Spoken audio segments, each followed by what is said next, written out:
रात के ठीक 12 बजे अगर आप पुणे के पुराने किले शनिवार वाड़ा के पास खड़े हो तो कहते हैं आज भी वहां से एक चीख सुनाई देती, काका मुझे बचाओ।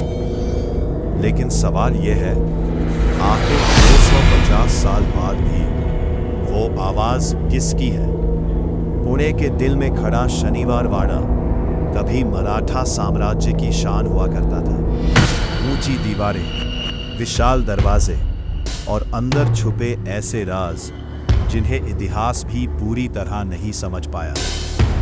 दिन में यहां सैलानियों की भीड़ रहती है, लेकिन जैसे ही रात होती है पूरा माहौल बदल जाता है। कहते हैं रात के सन्नाटे में यहां कदमों की आवाजें सुनाई देती हैं, जैसे कोई आज भी इन गलियारों में भटक रहा हो। साल 1773 मराठा साम्राज्य के युवा पेशवा नारायण राव पेशवा की हत्या इसी महल के अंदर कर दी गई थी। इतिहास के अनुसार उन्होंने मदद के लिए चीखते हुए कहा था, काका मला वाजवा, यानी चाचा मुझे बचाओ लो।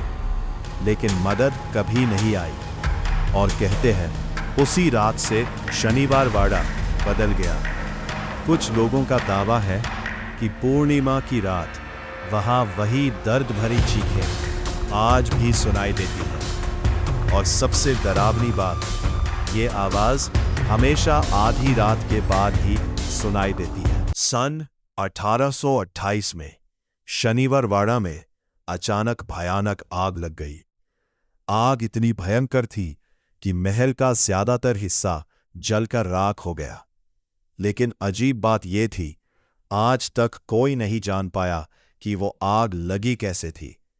कुछ लोग इसे हादसा मानते हैं तो कुछ कहते हैं महल के अंदर दफन वो चीखें अब गुस्से में बदल चुकी थी।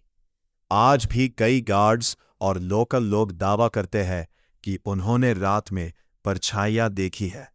कुछ ने रोने की आवाजें सुनी तो कुछ लोग डर के मारे रात में अंदर जाने से भी बचते हैं। और शायद सबसे बड़ा सवाल यही है, क्या ये सिर्फ कहानियां हैं या सच में शनिवार वाड़ा की दीवारों में आज भी कोई कैद है? इतिहास कभी मरता नहीं, वो बस कुछ जगहों पर चीख बनकर रह जाता है। और पुणे का शनिवार वाड़ा उस चीख का सबसे डरावना सबूत है। अगर आपको इतिहास के ऐसे रहस्य और डरावनी सच्ची कहानियां पसंद है तो अभी चैनल को सब्सक्राइब कीजिए, क्योंकि अगली कहानी शायद आपकी नींद उड़ा दे। और याद रखिए, कुछ रहस्य सिर्फ कहानियां नहीं होते, कुछ आज भी जिंदा होते हैं।